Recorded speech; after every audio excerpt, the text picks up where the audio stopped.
Buenas noches. Me alegra ver un buen número de personas aquí esta noche. ¿Están dispuestos de estudiar la palabra del Señor, sí o no? ¿Se trajeron la almohada? ¿No? Tenía que haberse traído la almohada, la cobija y esta noche la cama también. No se preocupen, eso es nada más en broma. Bien, esta noche vamos a estudiar, como prometí anoche, en cuanto a la imagen de la bestia. Pero queremos orar para pedir la dirección de Dios primero. Nunca debemos abrir la palabra del Señor sin orar, porque el Espíritu Santo dio la palabra y solamente el Espíritu Santo puede venir a explicarnos esa palabra que Él dio. Así que quiero invitarles que inclinen sus rostros y vamos a elevar una oración al Señor.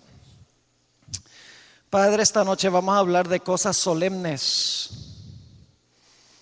Vamos a trazar un tema de mucha actualidad. Vamos a analizar algunas cosas que están sucediendo ahora mismo.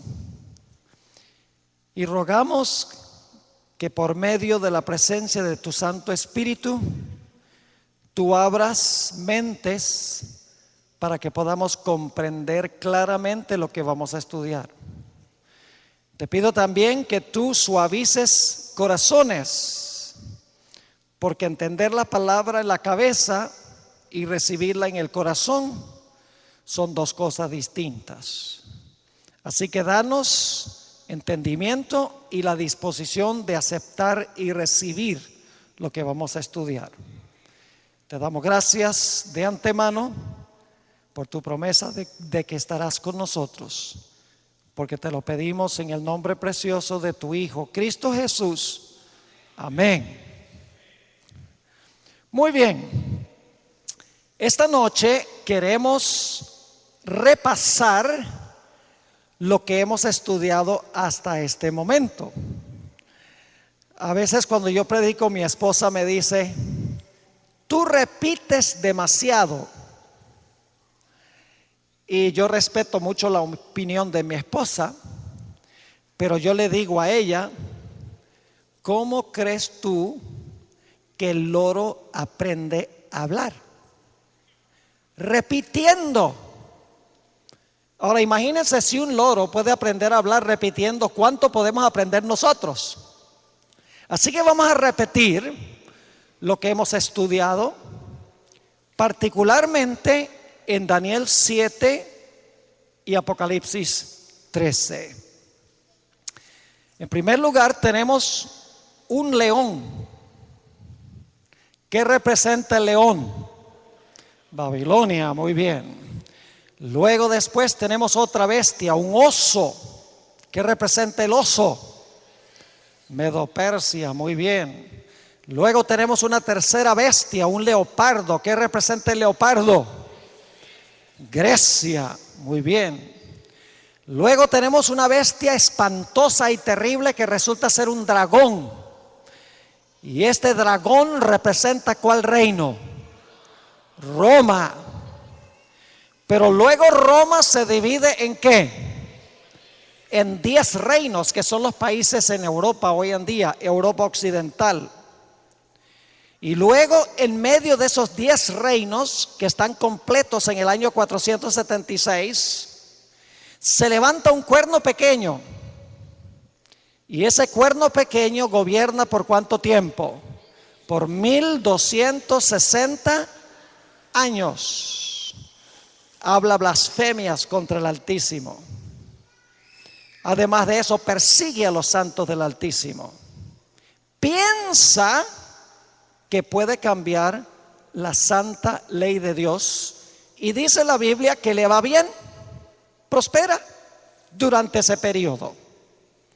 Pero en 1798, ese cuerno pequeño que representa ¿cuál Roma? Roma papal, no la iglesia romana, sino la iglesia combinada con el Estado. Ese es el papado. En 1798 recibió una herida de muerte. Es decir, que antes de eso podía usar ¿qué cosa? La espada. ¿Y qué representa la espada? Representa el uso del poder civil para castigar a aquellos que no están de acuerdo con la iglesia. Ahora yo pregunto, ¿por cuánto tiempo hemos tenido paz como resultado de la herida mortal? Por algo más de 200 años. ¿Y por qué es que la herida mortal no se ha sanado? Porque no se le ha devuelto ¿qué? No se le ha devuelto al papado la espada del poder civil para poder perseguir a los que no están de acuerdo con sus enseñanzas. ¿Cuándo se va a sanar la herida? Cuando nuevamente el poder civil se preste para el uso de la iglesia para perseguir a aquellos que no están de acuerdo con las prácticas y las enseñanzas de la iglesia romana.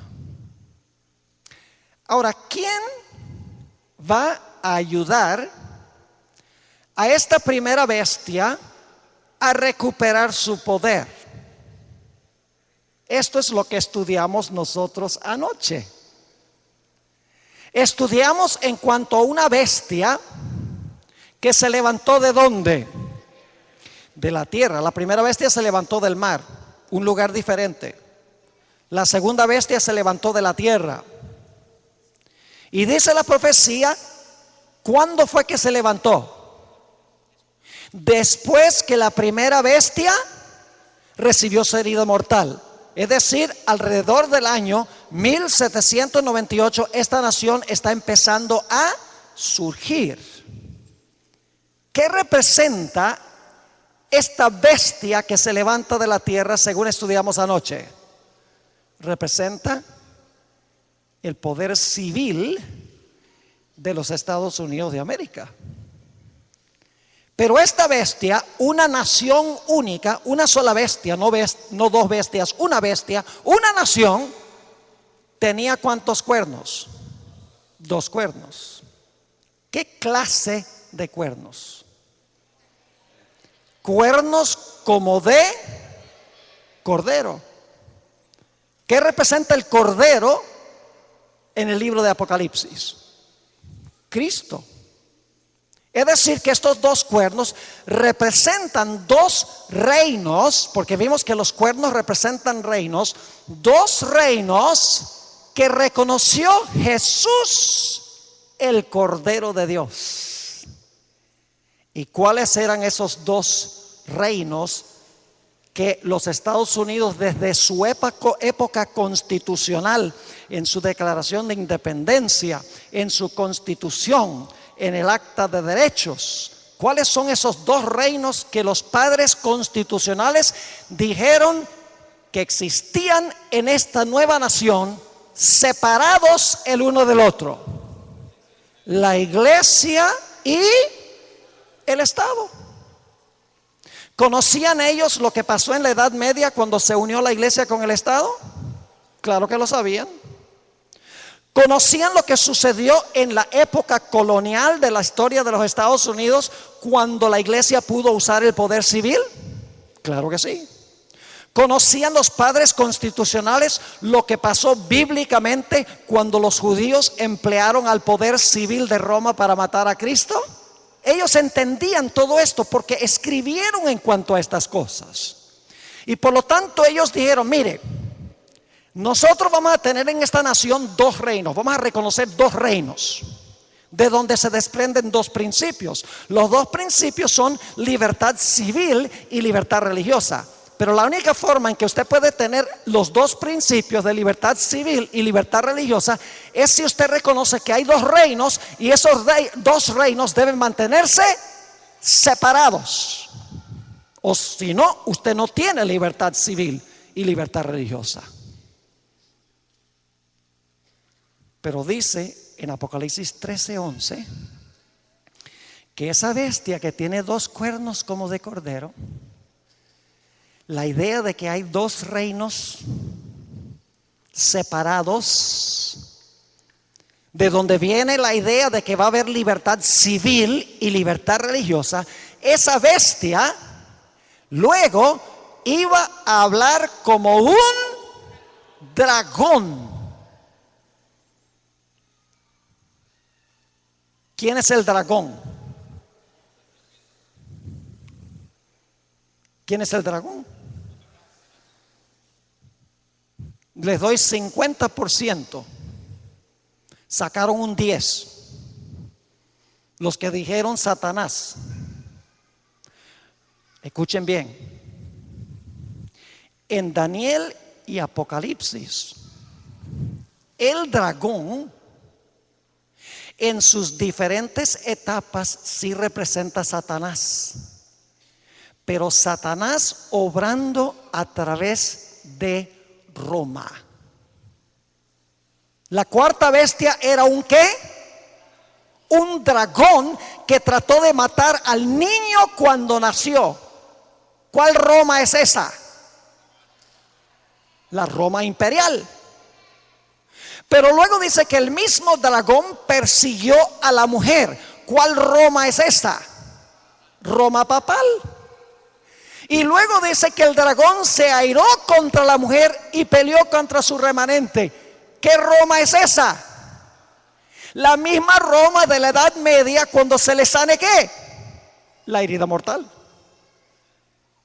Es decir, escuchen bien, cuando Apocalipsis 13:11 dice que esta bestia tenía 2 cuernos como cordero, pero hablaba como dragón, no solamente está diciendo que hablaba como Satanás, sino que va a hablar como Roma.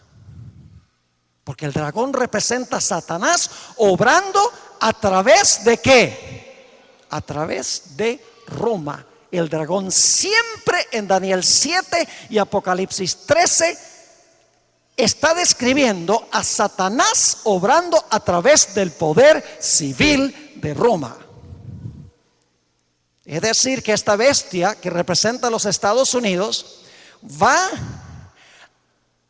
a levantar la idea de que hay 2 reinos separados y que debe haber libertad civil y religiosa. Eso va a decir en la teoría, pero en la práctica va a negar esa idea. Y la Biblia nos dice que esta bestia que se levanta de la tierra va a ser una imagen de la primera bestia.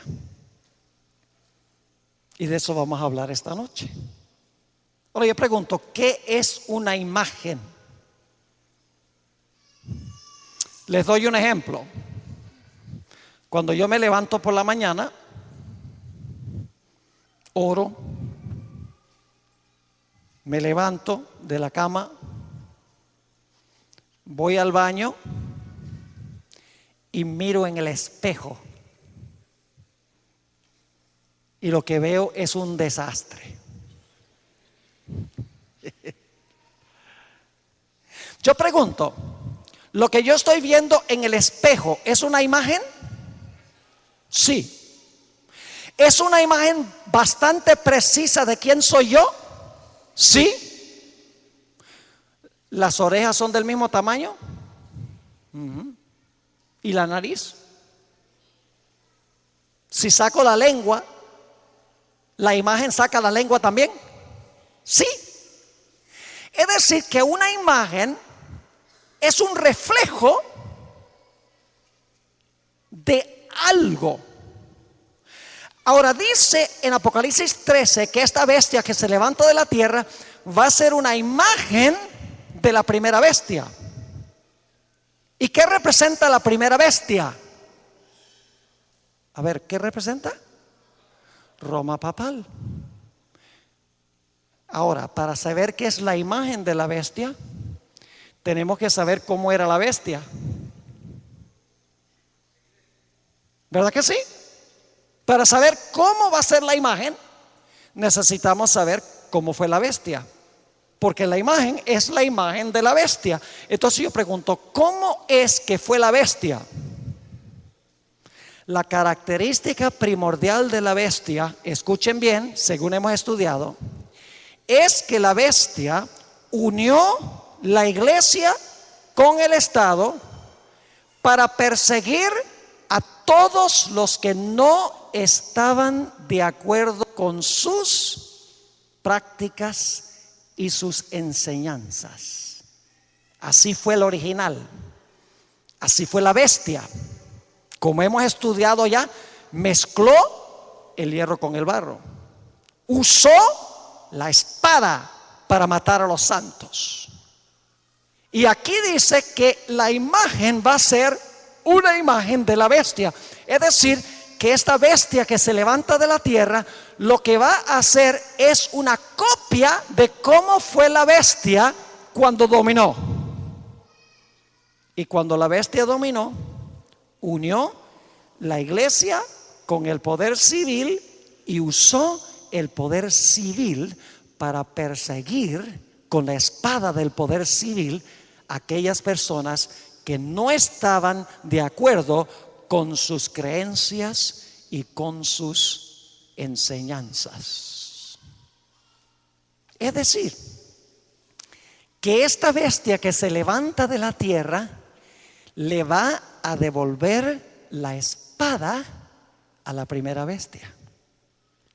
Esta bestia que se levanta de la tierra le va a curar la herida a la primera bestia. Porque la espada hirió a la bestia y la bestia no tenía la espada. El sanamiento tiene que ser que se le va a restaurar, ¿qué cosa? La espada.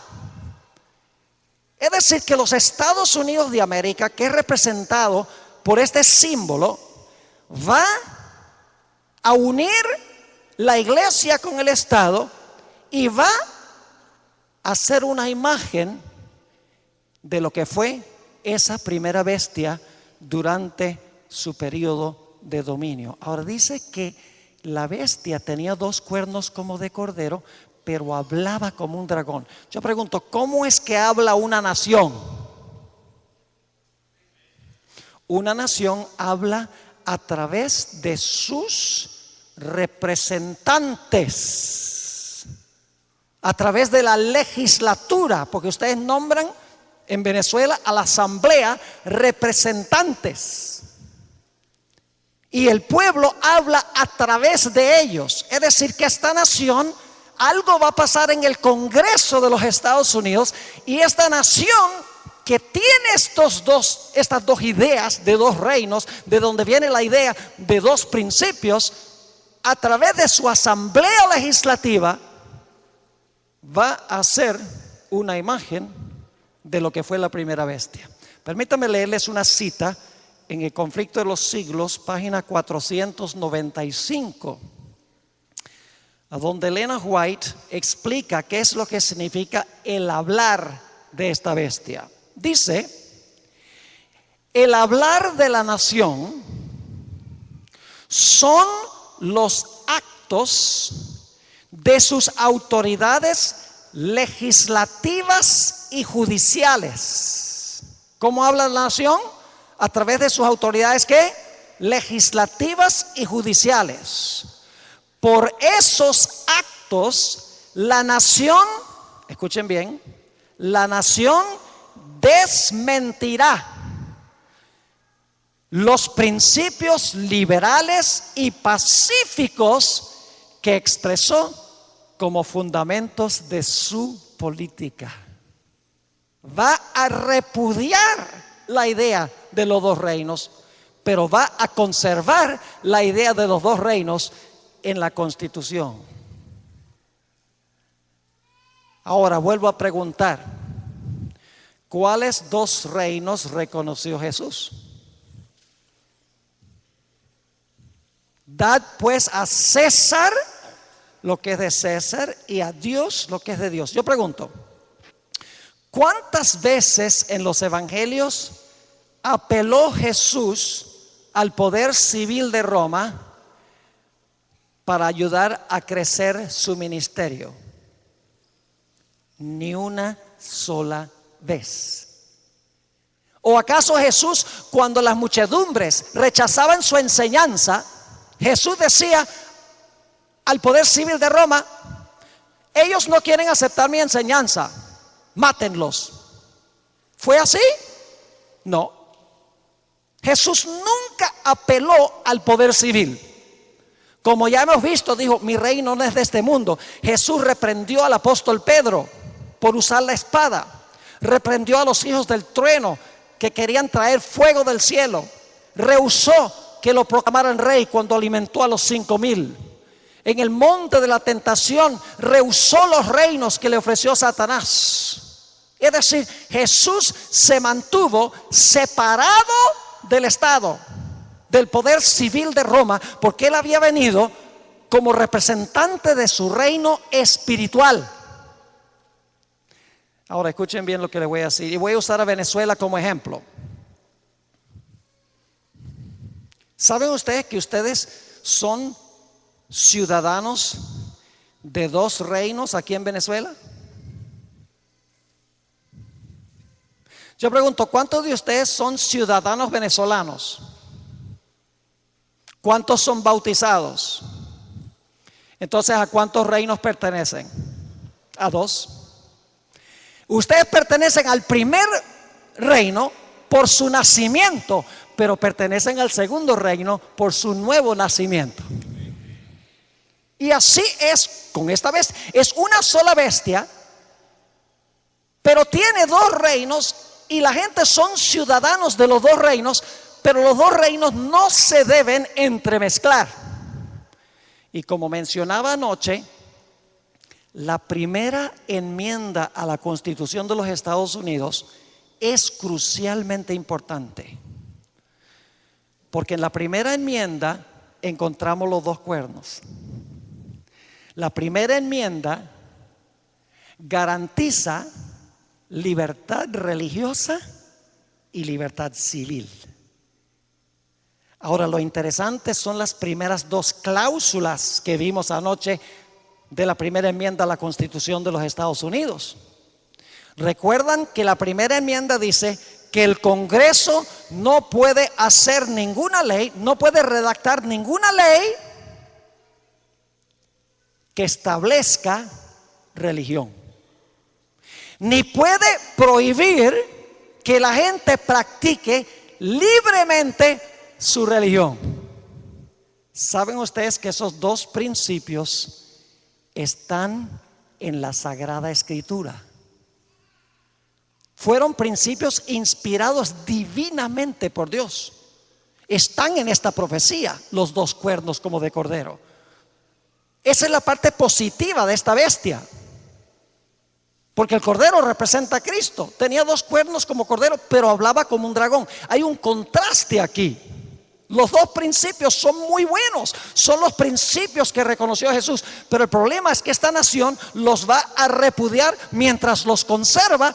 Al mismo tiempo va a repudiarlos. Por eso es una bestia con doble personalidad. Ahora escuchen bien. Estas 2 cláusulas que el gobierno de los Estados Unidos no puede establecer alguna observancia religiosa, ni puede prohibir que la gente practique libremente su religión, se encuentran ilustradas en 2 historias que conseguimos en el libro de Daniel. La primera historia la encontramos en Daniel el capítulo 3. ¿Recuerdan la estatua que levantó el rey Nabucodonosor? ¿Era Nabucodonosor el gobernante civil, sí o no? Era el rey. Y levantó una imagen, una estatua. Yo pregunto, ¿estaba estableciendo una observancia religiosa? Claro, porque puso la imagen, dijo, todo el mundo va a ¿qué? Va a adorar así. Nuevamente el poder civil imponiendo por ley una observancia religiosa. El Estado imponiendo una observancia espiritual, religiosa. Y ustedes notan que cuando el Estado impuso esta observancia religiosa, inmediatamente vino la persecución contra los que no estaban de acuerdo. Es decir, que cuando el poder civil establece religión, ¿qué viene como resultado? Persecución. Siempre es así. Pero hubo 3 jóvenes que rehusaron hacerlo. ¿Cuántos de ustedes creen que nosotros debemos obedecer al poder civil? Yo creo que debemos obedecer al poder civil. Todas las leyes legítimas del poder civil, nosotros debemos ser ciudadanos ejemplares. Y Daniel y sus amigos, Daniel 3 está hablando de sus amigos, eran ciudadanos ejemplares. Sus mismos enemigos decían: no podemos encontrar nada en ellos para acusarlos, sino su religión. Es decir, ellos obedecían las leyes civiles, pero cuando el rey se metió en la religión, ellos dijeron: no, Señor, porque nuestra religión tiene que ver con nuestra relación con Dios, y el poder civil no puede dictar eso. Ellos entendían la separación de la iglesia del Estado, y por lo tanto el rey, cuando vio que estos 3 jóvenes no se inclinaron, lo acusaron algunos de los líderes religiosos. El rey los trajo y les dijo: ¿es verdad que ustedes no se inclinan ante la imagen que yo levanté? ¿No la adoran? Y ellos dijeron: sí, rey.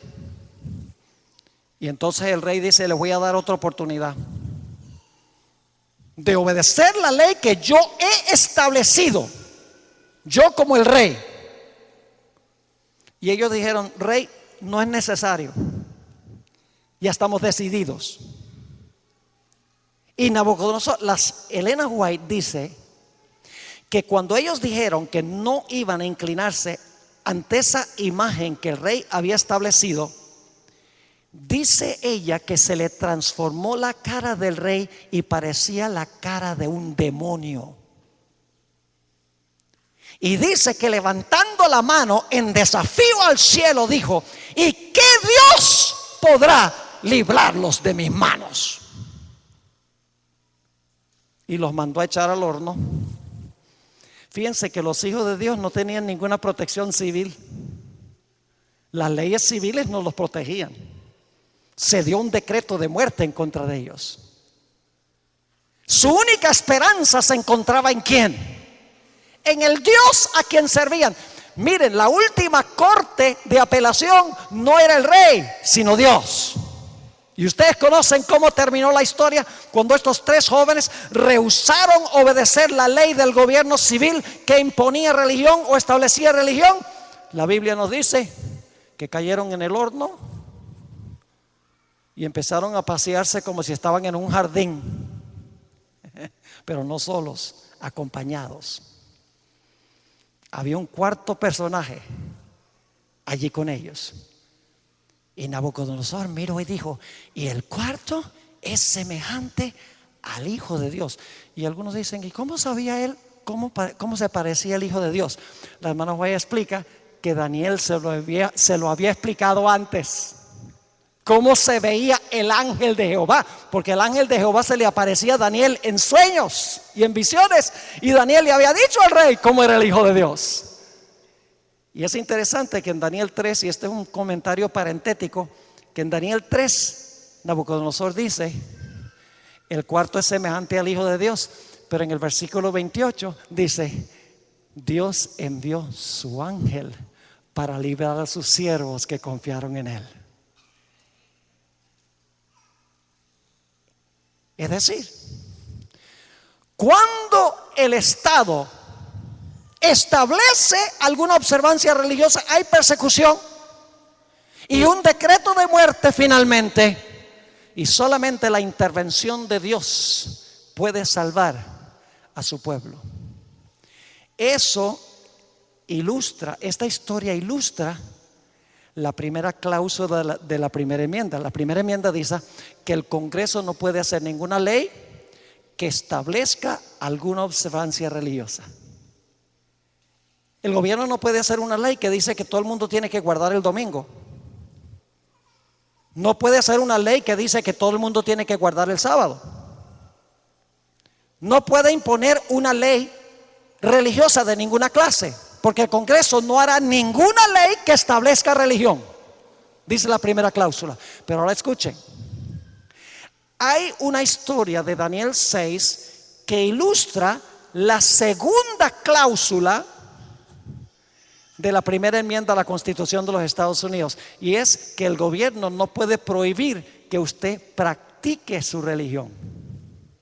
No puede hacer leyes que establezcan religión, ni puede tampoco hacer leyes que prohíban que usted practique su religión. Es decir, en los Estados Unidos, constitucionalmente, el Congreso no puede hacer ninguna ley que diga usted no puede guardar el sábado.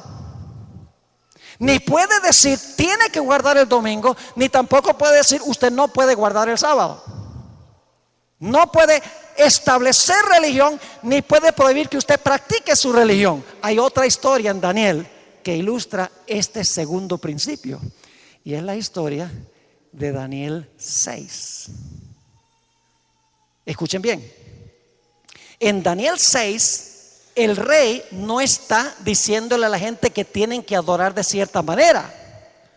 Lo que está diciendo es que ustedes no pueden orar a otro Dios por 30 días. No le está diciendo tienen que orar así, sino que está prohibiéndoles que practiquen su religión. Esa es la segunda cláusula de la primera enmienda. Y claro, la Biblia dice que cuando el rey Darío prohibió que toda la gente practicara su religión, Daniel, como de costumbre, abrió las ventanas de su aposento y oraba a Dios 3 veces al día. Yo pregunto, ¿Daniel obedecía las leyes civiles legítimas de Babilonia? Mire, ustedes leen, Darío amaba a Daniel, porque Daniel era fiel, íntegro, honesto. Todas las leyes civiles él las obedecía, pero cuando el rey dijo que no puedes orar así, Daniel dijo, tú estás prohibiendo que yo practique mi religión, y eso no lo puede hacer el poder civil. ¿Están entendiendo? Y por lo tanto, fíjese que los líderes religiosos engañaron al rey. Cuando el rey se dio cuenta que lo habían engañado, se entristeció, porque los líderes religiosos habían engañado al rey para que el rey hiciera esta ley, porque querían acabar con Daniel, como va a pasar al final de la historia. Y nos dice la Biblia que Darío, con todo el dolor de su alma, mandó a echar a Daniel al foso de los leones. Y el rey le dijo cuando lo echó, Daniel, el Dios a quien tú sirves continuamente, que te libre de los leones, porque yo no puedo. Porque las leyes de los medos y persas no se podían cambiar. Así que Daniel cayó en el fondo del foso, y la Biblia dice que toda esa noche Darío no pudo dormir. Estaba pensando, ¿por qué yo fui tan tonto como para escuchar a los líderes religiosos para hacer esta ley? Ojalá hubiera visto que lo que él quería era acabar con Daniel, mi consejero, fiel ciudadano. Ay, si tan solo lo hubiera sabido. Toda la noche estuve inquieto, y tempranito por la mañana fue al foso de los leones y dijo, Daniel. Tal vez hubo silencio por un momento. Daniel, el Dios a quien tú continuamente sirves ¿ha podido librarte de las bocas de los leones?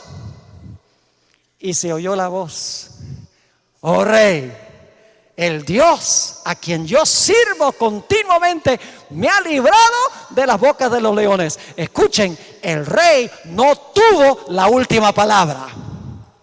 La última palabra la tuvo Dios, porque sus siervos confiaron en él.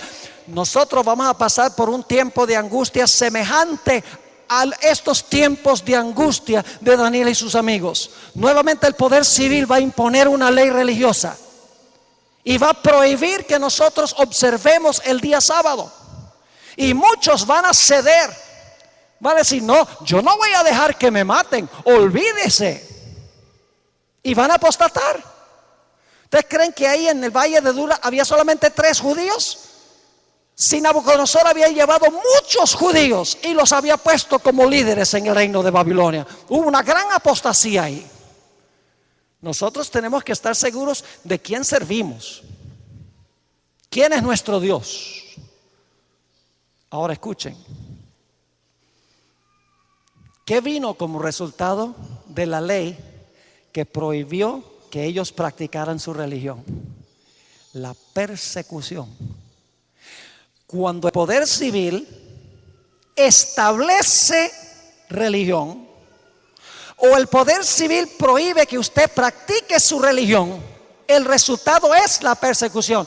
¿Y saben algo interesante? Ni Nabucodonosor ni Darío entendieron lo que Dios les estaba tratando de enseñar. Porque Nabucodonosor, después que los 3 jóvenes fueron librados, dijo: ahora yo doy un decreto, que cualquiera que hable mal del Dios de Sadrach, Mesach y Abednego, los voy a cortar en pedazos y les voy a derrumbar las casas. ¿Tenía derecho el rey de hacer eso? No, porque si la gente no quería al Dios de Israel, al Dios, eso no era cuestión del poder civil, tenía que arreglárselas con Dios.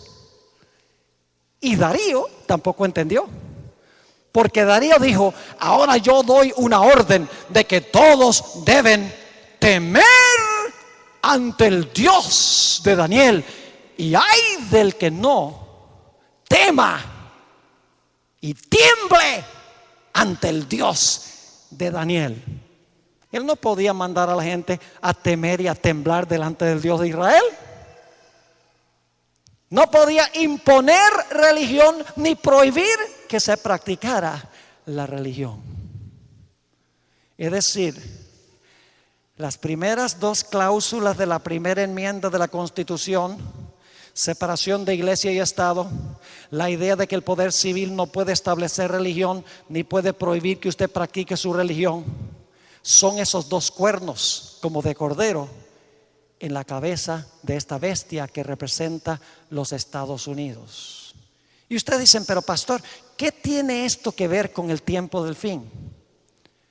Elena White, quien tenía una profundidad teológica impresionante, porque ella habla de todas estas cosas, yo los sustraje de mi estudio de la Biblia, pero ella lo expone con lujo de detalles en El conflicto de los siglos.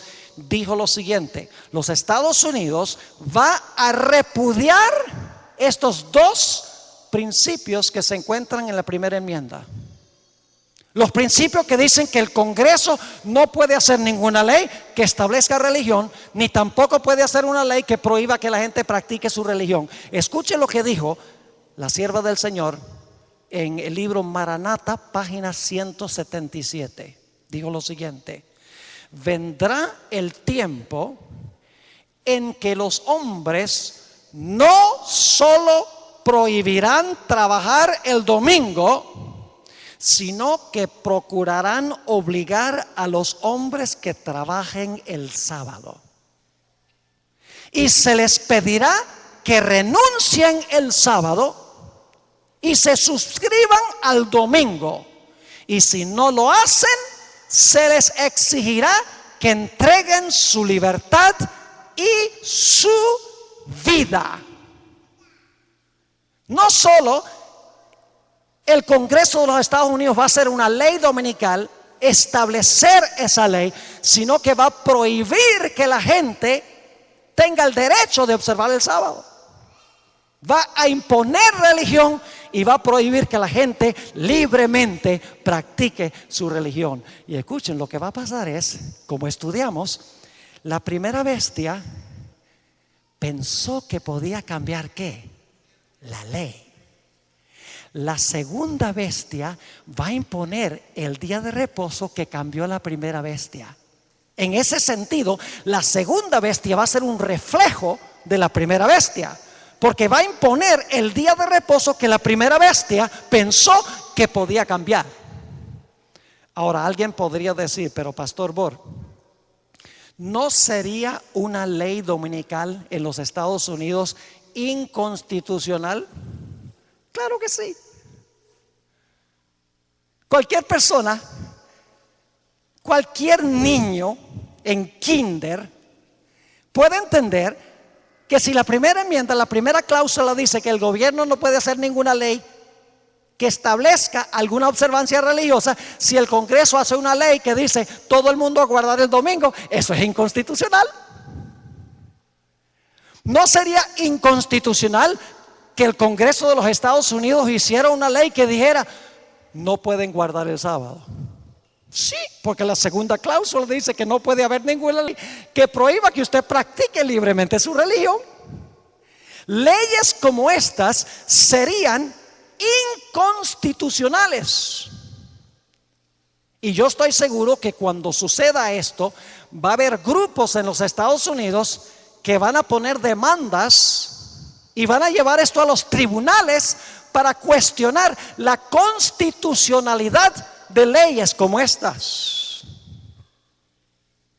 Ahora escuchen, no es que los Estados Unidos van a borrar de la Constitución la primera enmienda, la van a conservar. Pero al mismo tiempo que tienen la primera enmienda, que el gobierno no puede hacer ninguna ley que establezca religión, ni puede prohibir que usted practique su religión, porque hay separación del poder civil y el poder religioso, al mismo tiempo que en su constitución va a conservar esos dos principios, los va a negar en la práctica haciendo leyes inconstitucionales. Por eso dice, tiene dos cuernos como de cordero, pero al mismo tiempo habla como un dragón. ¿Les queda claro? Ahora, el gobierno de los Estados Unidos tiene 3 ramos, igual creo que el de Venezuela: el poder ejecutivo. ¿Y quién tiene el poder ejecutivo? El presidente. El poder legislativo son los tribunales, ¿verdad? Perdón, es el Congreso o la Asamblea. Y el poder judicial, que son los tribunales. ¿Tienen los 3 ramos? ¿Aún en Venezuela? Sí. En los Estados Unidos existen estos 3 ramos. Ahora, siempre que yo hablo sobre esto, yo le pregunto a la gente, ¿cuál de los 3 ramos de gobierno en los Estados Unidos es el más poderoso? Y casi invariablemente la gente dice el poder ejecutivo. Otros dicen el poder legislativo, porque el poder legislativo redacta las leyes, el poder ejecutivo las hace cumplir. Y en los Estados Unidos el poder judicial interpreta las leyes y dice si son constitucionales o no. El ramo de gobierno más poderoso no es ni el ejecutivo ni el legislativo, sino el poder judicial, particularmente la Corte Suprema de los Estados Unidos. Y ustedes dicen, ¿por qué? Escuchen, en los Estados Unidos el Congreso puede redactar una ley, pero si la gente cuestiona esa ley y lo lleva a la Corte Suprema, y la Corte Suprema dice que esa ley que hizo el Congreso no es constitucional, no va. Por el otro lado, el Congreso puede hacer una ley constitucional, pero si la Corte Suprema dice que no es constitucional, la ley no va. Es decir, el poder legislativo puede hacer 1000 leyes, pero si la Corte Suprema dice que no son constitucionales, el poder ejecutivo no las puede hacer cumplir. Es decir, el ramo de gobierno más poderoso en los Estados Unidos es el poder judicial, particularmente la Corte Suprema de los Estados Unidos, que dice si una ley es constitucional o inconstitucional. Si ustedes no creen que la Corte Suprema es el ramo más poderoso en los Estados Unidos, poder judicial, particularmente la Corte Suprema, lo único que tienen que recordar fue la elección del año 2000 en los Estados Unidos. Cuando terminó la elección, había un estado a donde no se sabía quién había ganado. Ese estado era el estado de la Florida. Y yo no sé si ustedes recuerdan, pero por varias semanas los dos candidatos, George Bush y Al Gore, estaban contratando abogados y estaban llevando a los tribunales inferiores, los tribunales intermediarios, peleando de que recontaran los votos, de que hicieran una nueva elección, peleando, llevándolo a los tribunales. Pero lo interesante es que cuando fue llevado a la Corte Suprema de los Estados Unidos, la Corte Suprema dijo: no hay que contar nada, ni hay que tener una nueva elección. George Bush es presidente de los Estados Unidos. George Bush fue elegido por la Corte Suprema de los Estados Unidos de América. Es decir, el presidente fue elegido por 9 personas. Eso es poder. La Corte Suprema tiene un tremendo poder. Ahora escuchen lo que voy a decir. La Corte Suprema de los Estados Unidos tiene 9 jueces. El 25% de la población de los Estados Unidos es católico o es católica. 25% de la población de los Estados Unidos es católica. Quiere decir que 75% no son católicos. Hay judíos, hay protestantes, hay hindúes, musulmanes, pero no son católicos. Pero ¿saben ustedes cuántos miembros de la Corte Suprema hoy son católicos romanos? 6 de los 9 son católicos. La última que fue nombrada a la Corte Suprema fue Sonia Sotomayor, una puertorriqueña que nació en los Estados Unidos, pero de trasfondo puertorriqueño, y ella es católica romana. Ahora escuchen, los otros 3 jueces, fuera de los 6 que son católicos, se están poniendo viejos, y uno ya dijo que se va a jubilar a fines de este año. Otra ha padecido de cáncer, es viejita, es judía. Es decir, que los 3 jueces que están en la Corte Suprema, que no son católicos, pronto van a salir de la Corte Suprema.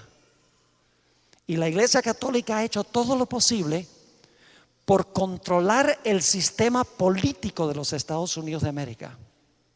Cuando ganó Barack Obama la presidencia de los Estados Unidos, una de las primeras cosas que hizo la Iglesia Católica fue invitarlo a dar el discurso de graduación en la Universidad de Notre Dame, la universidad por excelencia más reconocida católica, la mejor de los Estados Unidos de América. Y hubo muchos católicos que protestaron. ¿Cómo vas a traer que no es católico aquí para dar ese discurso? Además, Barack Obama cree en el aborto y la iglesia católica está en contra del aborto. Y hubo protestas. Pero los administradores de la institución dijeron: no, Barack Obama va a venir. Y poco después de eso, eligió a Sonia Sotomayor como la 6ª juez en la Corte Suprema de los Estados Unidos. Elena White, en la Review and Herald, es una cita en inglés, yo la traduje, diciembre 11 de 1888, dijo esto: los cristianos no se dan cuenta que cuando un gobierno protestante sacrifica los principios que la han hecho una nación libre e independiente. ¿Qué es lo que ha hecho que los Estados Unidos sea libre e independiente? ¿Sus qué? Sus principios que la han hecho una nación libre e independiente. Y ahora escuchen: y por medio de medidas legislativas introduzcan a la Constitución principios que propagan las falsedades y los engaños papales. Están sumiendo al país en los horrores romanos de las edades oscuras. ¿Qué está diciendo ella? Que los Estados Unidos va a volver ¿a qué periodo?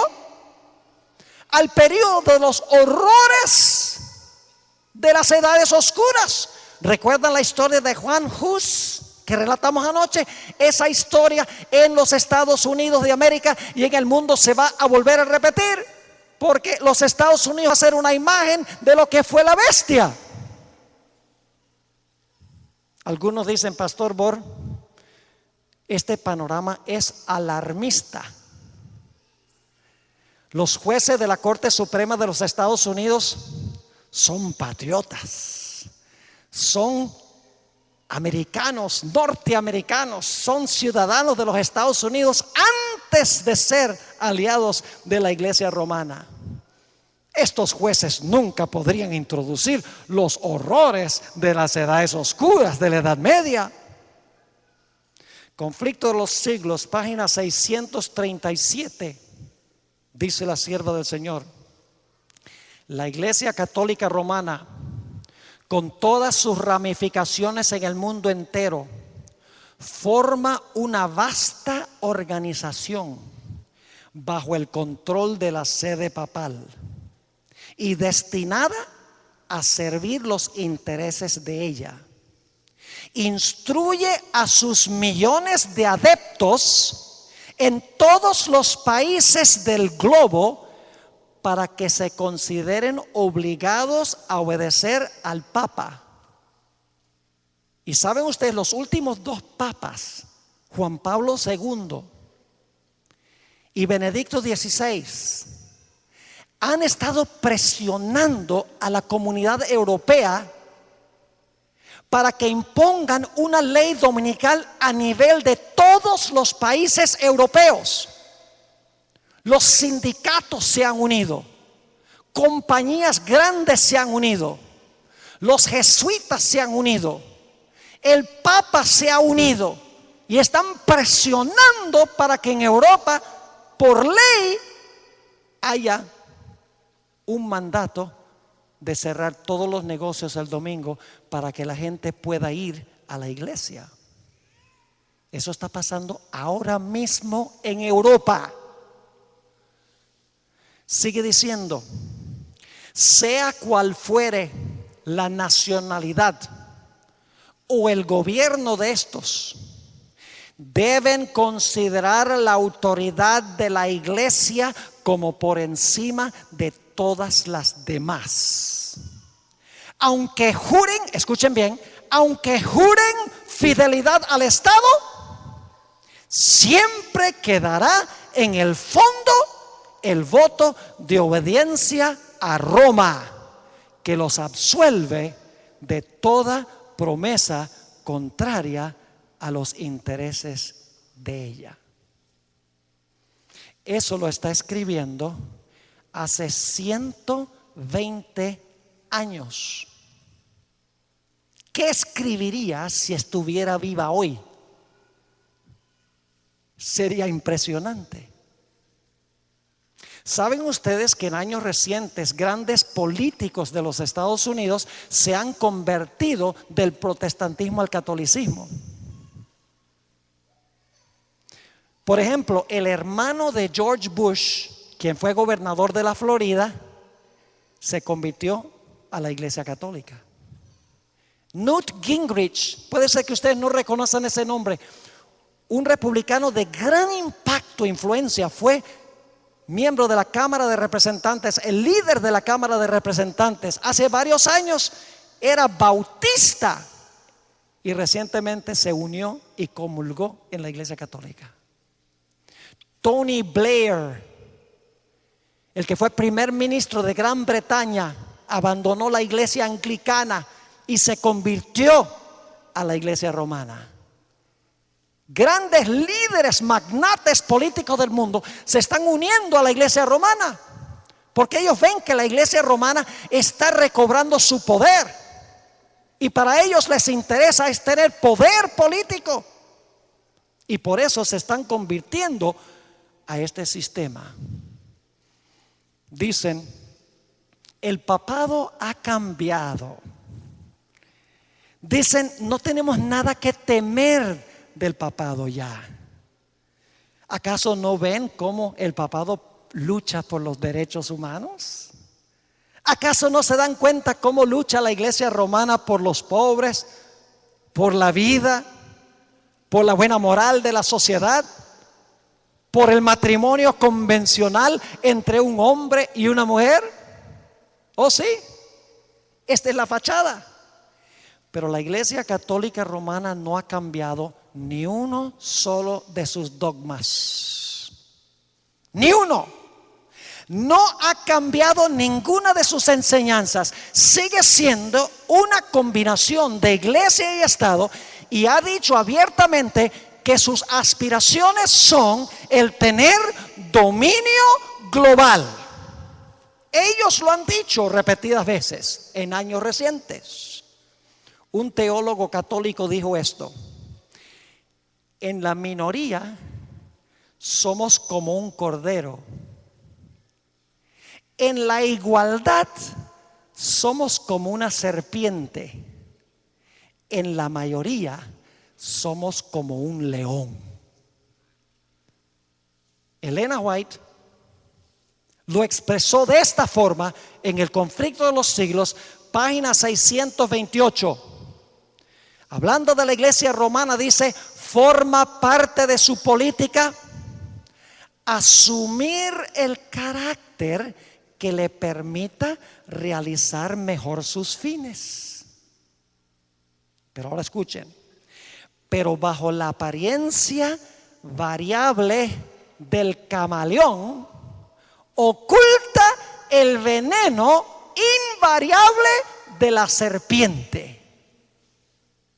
Vaticano II fue un cambio de imagen. No cambió ningún dogma de la Iglesia Católica. Lo que hizo fue darle una nueva cara al mundo, de apertura. Inclusive invitaron a los protestantes a venir como observadores del Concilio Vaticano II. Empezaron a decir, ahora la misa se puede dar en los idiomas locales de la gente, y animaron a la gente que establecieran grupos para leer la Biblia. Y la gente dice, el sistema cambió. No, dice ella que bajo la apariencia variable del camaleón oculta el veneno invariable de la serpiente. Cambia de apariencia, pero no en su naturaleza. Tengo algunas citas aquí que quiero leer. Son varias, escritas por Elena White hace 120 años. Escuchen bien.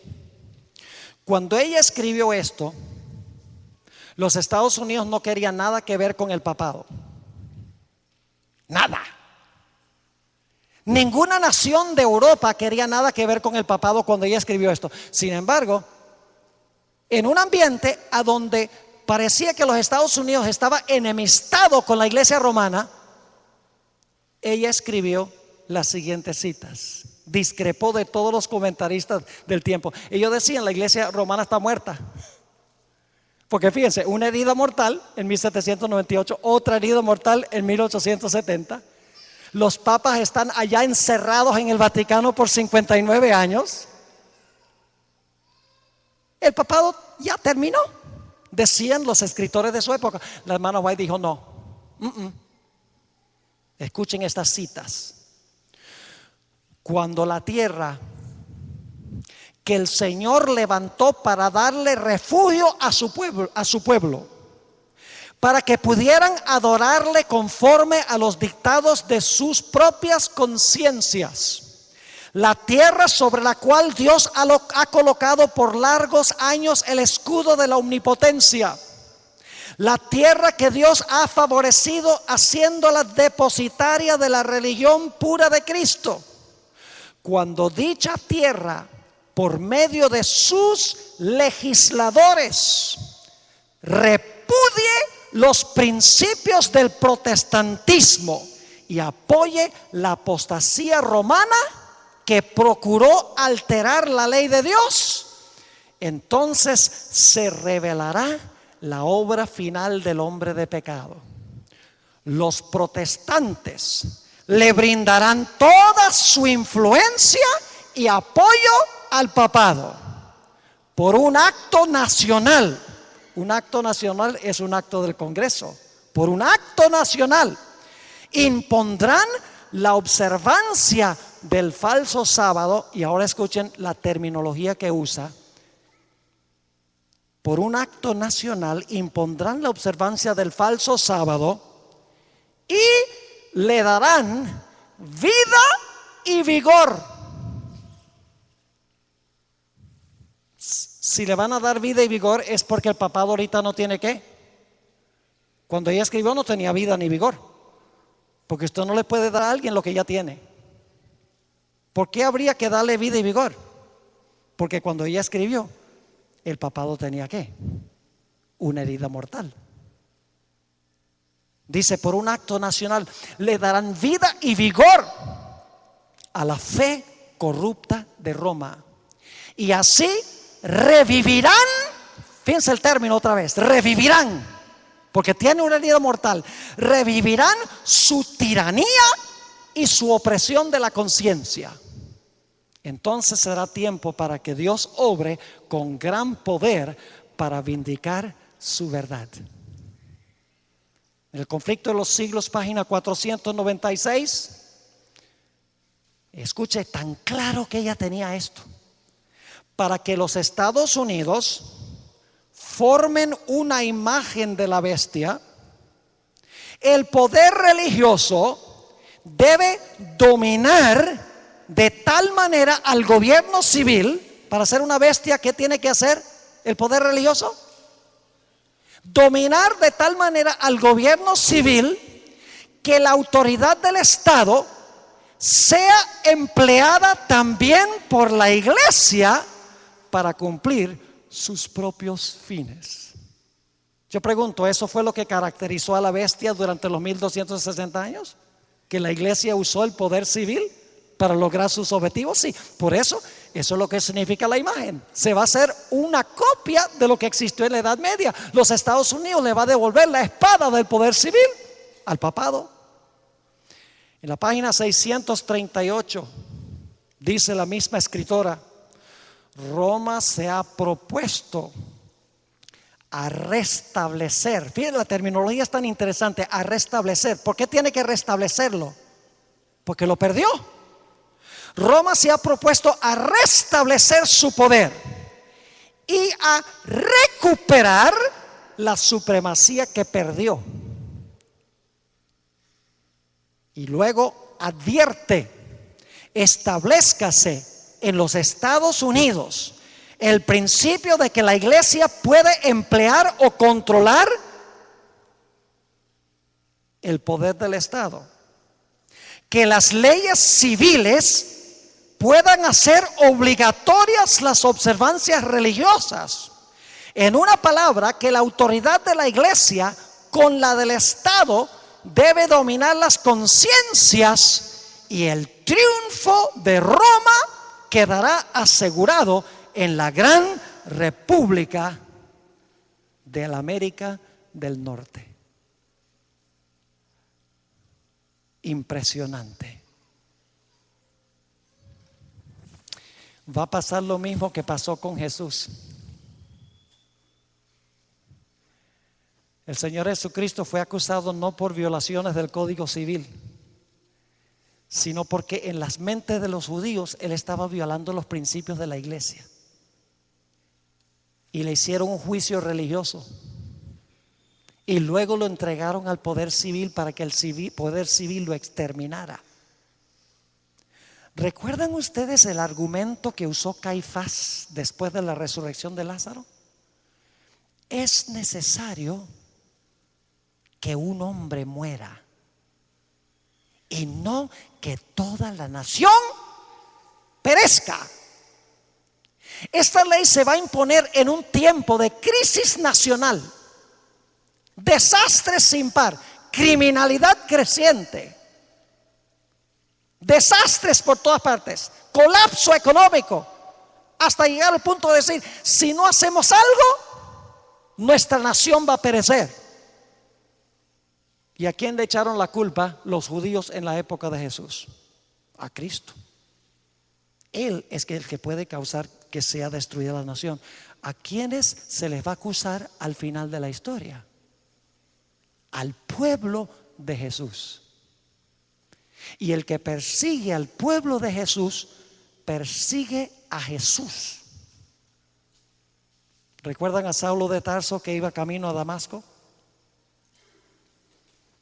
para perseguir a la iglesia, el cuerpo de Cristo? Cuando iba camino a Damasco, un poder lo tumbó al suelo y le dijo: Saulo, Saulo, ¿por qué me persigues? La voz vino del cielo y Saulo dice: pero yo no sabía que Damasco quedaba para arriba. Y dice: ¿quién eres tú que yo estoy persiguiendo? Yo soy Jesús de Nazaret, a quien tú persigues. El que persigue al pueblo de Dios, persigue al Dios del pueblo. El pueblo de Dios es la niña de su ojo, y ningún ser humano puede prevalecer contra Dios cuando está con su pueblo. Es una imposibilidad. Se va a repetir otra vez la historia. Y no solo los Estados Unidos, sino que todo el mundo va a seguir el ejemplo de los Estados Unidos. En el libro Testimonios para la Iglesia, tomo 6, página 18, dice Elena White: al unirse los Estados Unidos, la tierra de la libertad, con el papado para oprimir las conciencias y para obligar a todos que honraren el falso sábado, la gente de todo país del globo será inducido a seguir su ejemplo.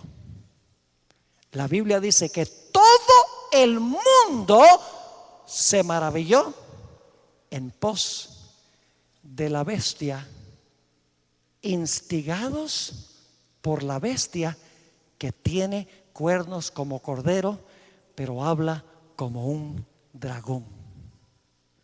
Saben que en los Estados Unidos ha habido un acercamiento impresionante entre católicos y protestantes,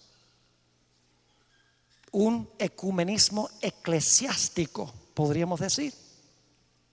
Los católicos y los protestantes se han unido para pelear por causas sociales que no son malas, son buenas. Por ejemplo, luchando en contra del aborto, Es una buena causa. Luchando a favor de un matrimonio tradicional entre un hombre y una mujer. Luchando contra la pobreza. Uniéndose para elegir candidatos conservadores. Cooperando juntos para elegir jueces que mantengan en alto la moral del país. 3 documentos han firmado juntos los protestantes y los católicos recientemente. Uno se llama Evangélicos y Católicos Juntos. Y ese documento sencillamente en cortas cuentas dice: luchemos todos por predicar el Evangelio. No tratemos de ganar miembros de otras iglesias. Básicamente, todos creemos lo mismo en los puntos básicos del cristianismo.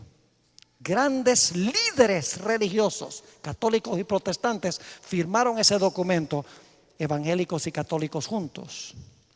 Créanlo o no, los luteranos, escuchen, los luteranos, teólogos, se sentaron con teólogos católicos y llegaron a la conclusión de que toda la pelea de Martín Lutero con la Iglesia Católica sobre la justificación por la fe era una lucha que tenía que ver con semántica, pero que en realidad los católicos y luteranos están de acuerdo sobre la doctrina de la justificación por la fe.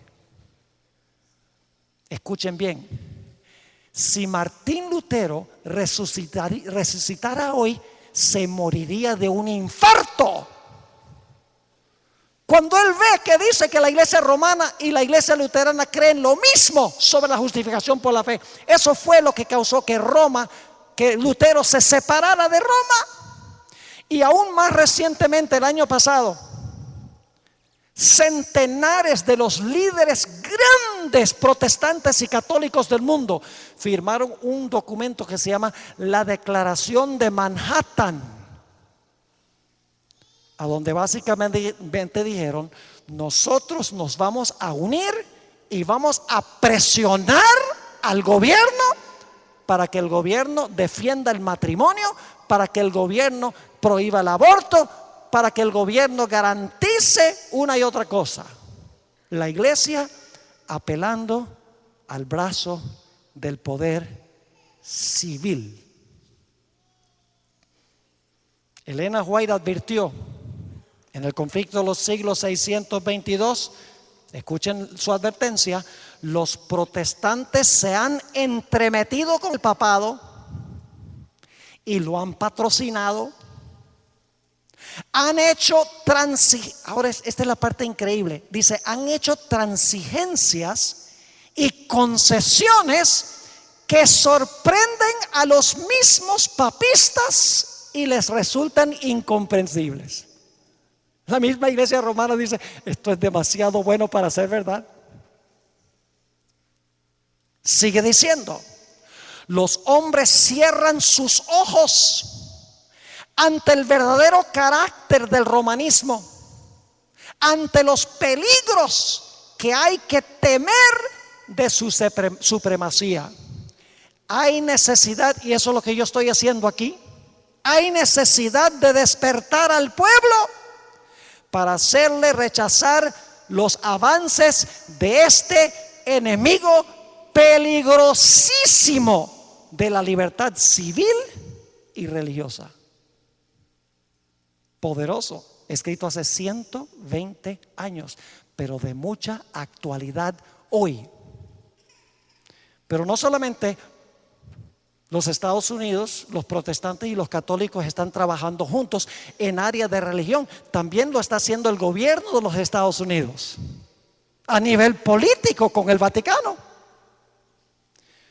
Ustedes posiblemente conocen la historia de cómo Ronald Reagan se unió con Juan Pablo II para llevar a la Unión Soviética a la quiebra, para que cayera el comunismo en lo que fue la Unión Soviética. Fue una alianza secreta entre los Estados Unidos y el papado.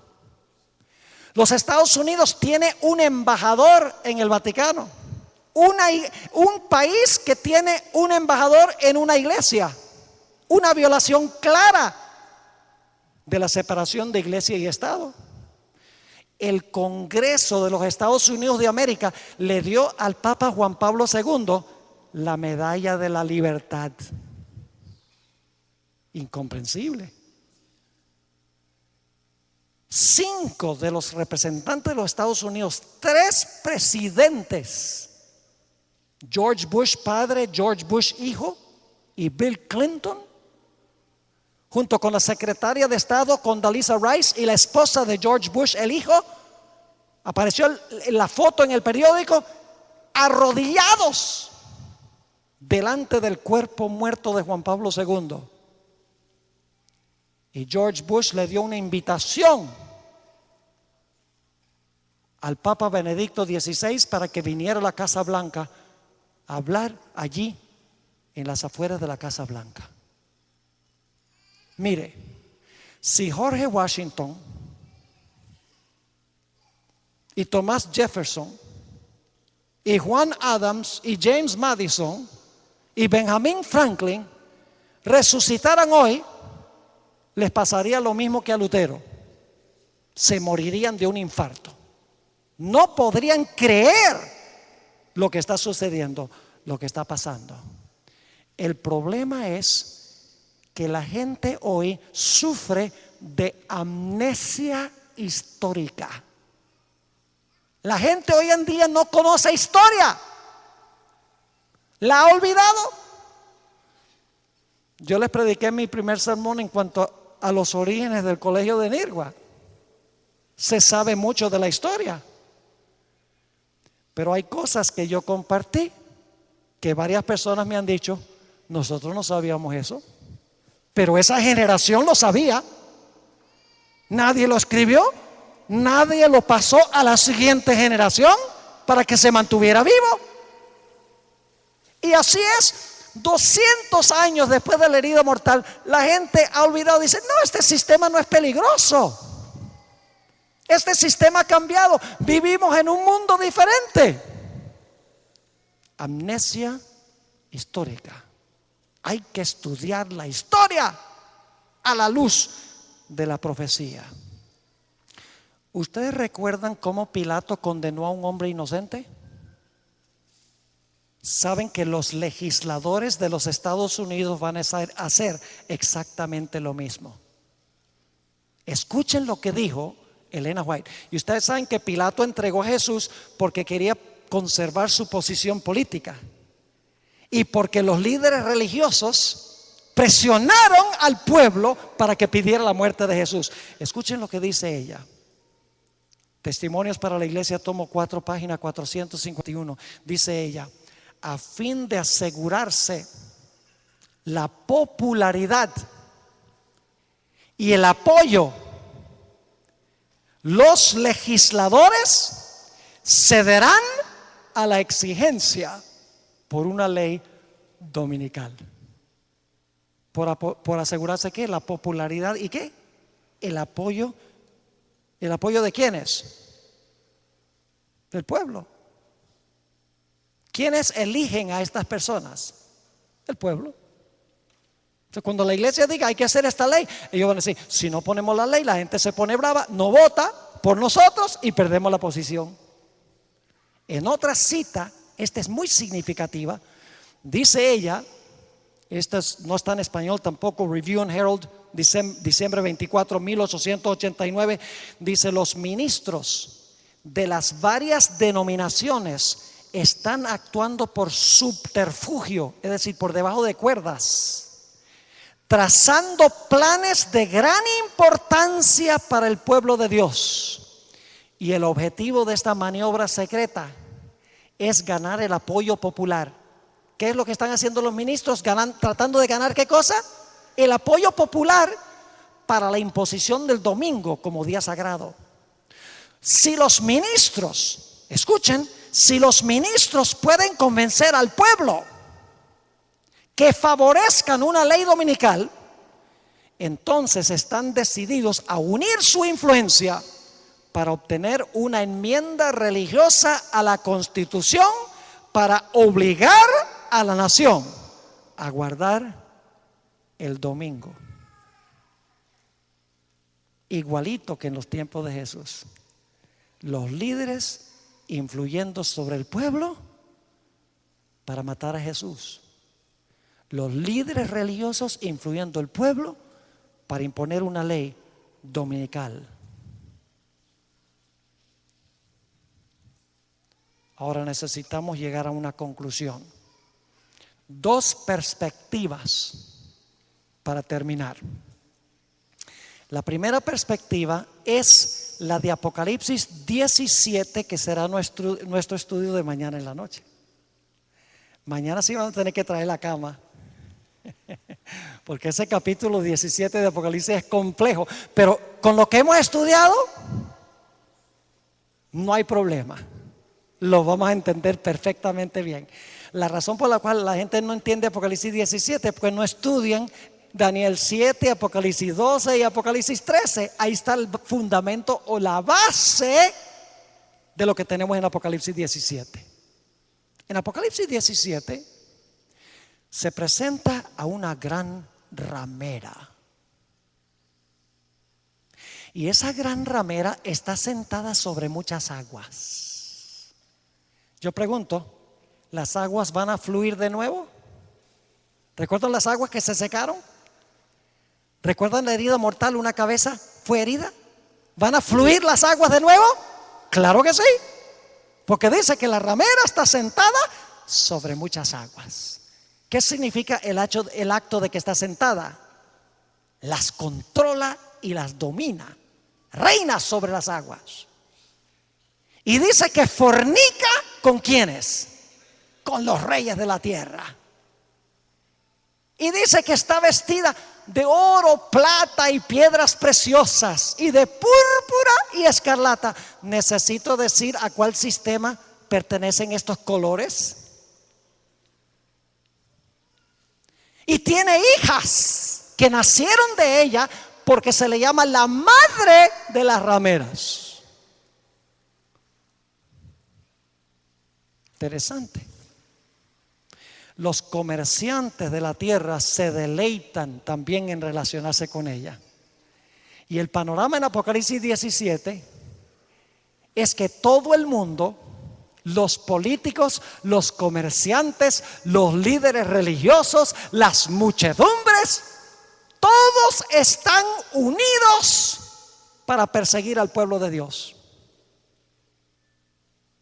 Pero como estudiaremos mañana, de repente los reyes de la tierra se van a dar cuenta que la ramera los ha estado engañando. Y ya se acabó la cooperación. Va a pasar lo mismo que pasó en la Revolución Francesa. Este sistema que recibió la herida mortal, su herida mortal es sanada. Los comerciantes, los políticos, los religiosos, las muchedumbres, todos unidos para establecer un nuevo orden mundial. De repente los reyes de la tierra se van a despertar, como hizo Francia en 1798. Y dice en Apocalipsis 17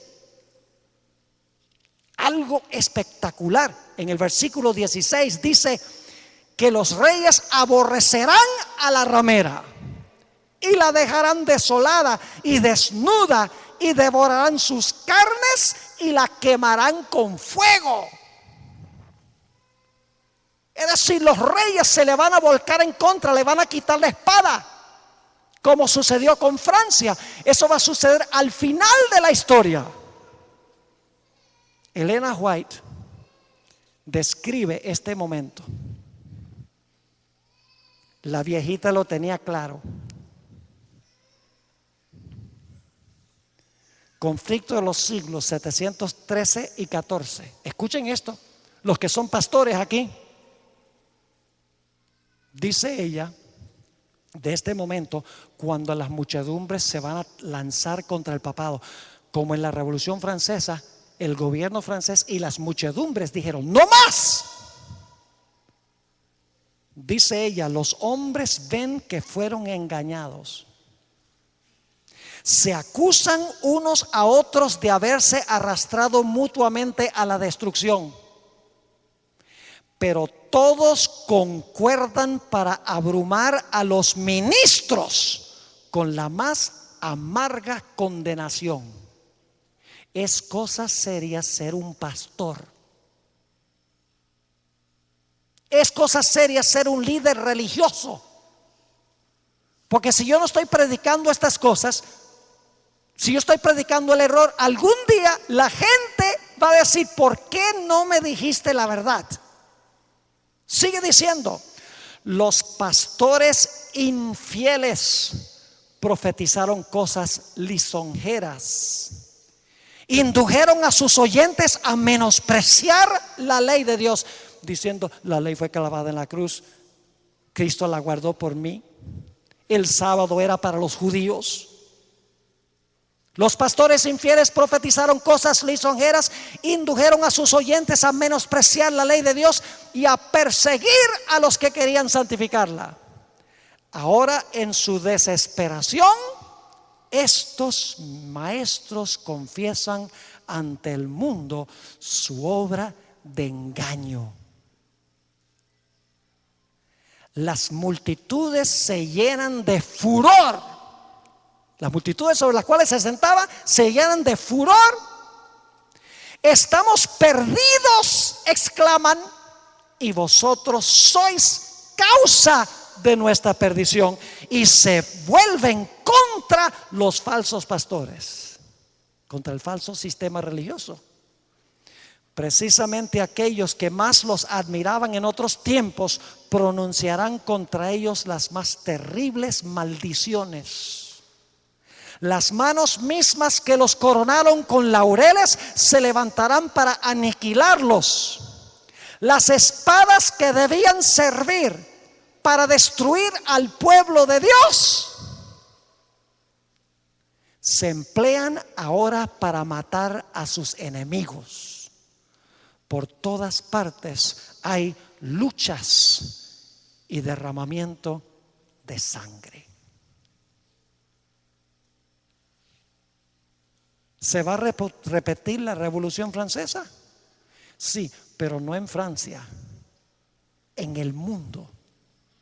El mundo entero va a descubrir el engaño, pero es demasiado tarde para salvarse.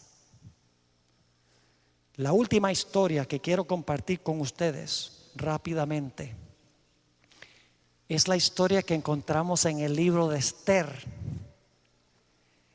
Esta es una historia profética. No es solo una historia, es una historia que ilustra lo que va a pasar. Resulta que había un personaje llamado Amán.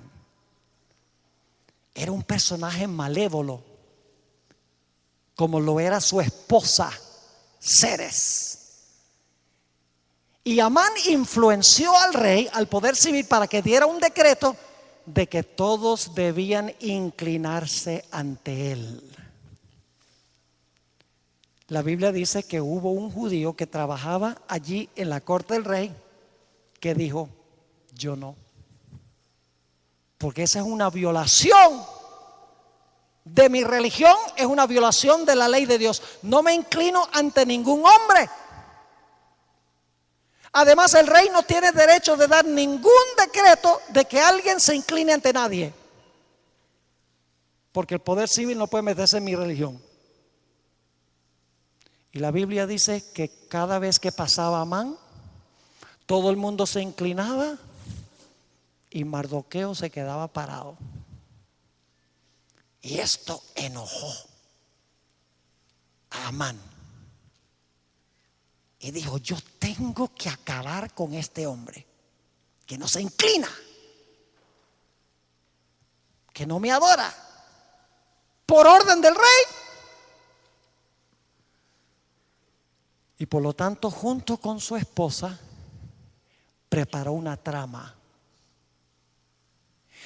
Dijo: la única forma como yo puedo exterminar a esta gente es si logro convencer al poder civil que esta gente es peligrosa. Vaya, vaya, no hay nada nuevo debajo del sol. Fíjense lo que dijo Amán al rey en Esther 3, 8 y 9. Y dijo Amán al rey Asuero: hay un pueblo esparcido y distribuido entre los pueblos en todas las provincias de tu reino. Ahora escuchen. Y sus leyes son diferentes de las de todo pueblo y no guardan las leyes del rey. ¿Cuál ley del rey? Que se debía adorar a Amán, porque sus leyes eran diferentes, que no permitía eso. Y por lo tanto no obedecían ley civil, porque el gobierno civil no tenía ningún derecho de hacer una ley de esa clase. Y ahora escuchen. Y al rey nada le beneficia el dejarlos vivir. Porque si tú dejas que en tu reino sobrevivan gente que no obedecen tus leyes, vas a tener anarquía en tu reino. Y sigue diciendo: si place al rey, decrete que sean destruidos. ¿Quién es el instigador? El que quería adoración. ¿Cuál es su espada? El poder civil. Si place al rey, decrete que sean destruidos, y yo pesaré 10,000 talentos de plata a los que manejan la hacienda, para que sean traídos a los tesoros del rey.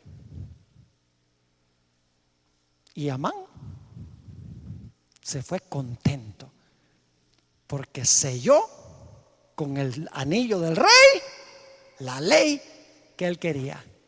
Y no solamente para matar a Mardoqueo, sino para matar a todos los judíos. No les voy a contar toda la historia, pero Dios intervino providencialmente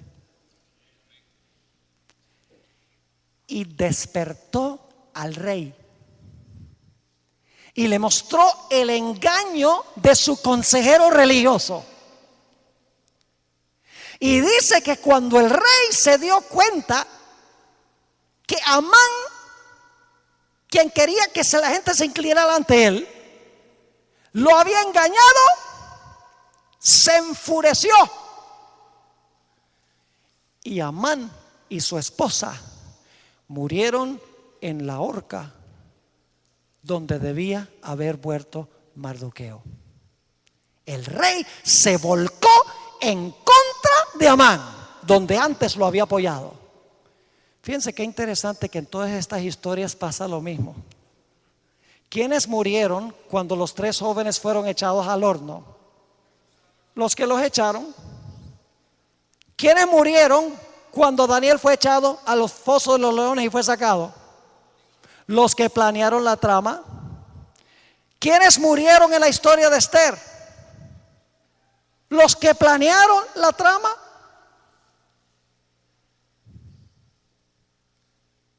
¿Y qué va a pasar al final de la historia? Los reyes que fornicaban con la ramera se van a volcar en contra de ella.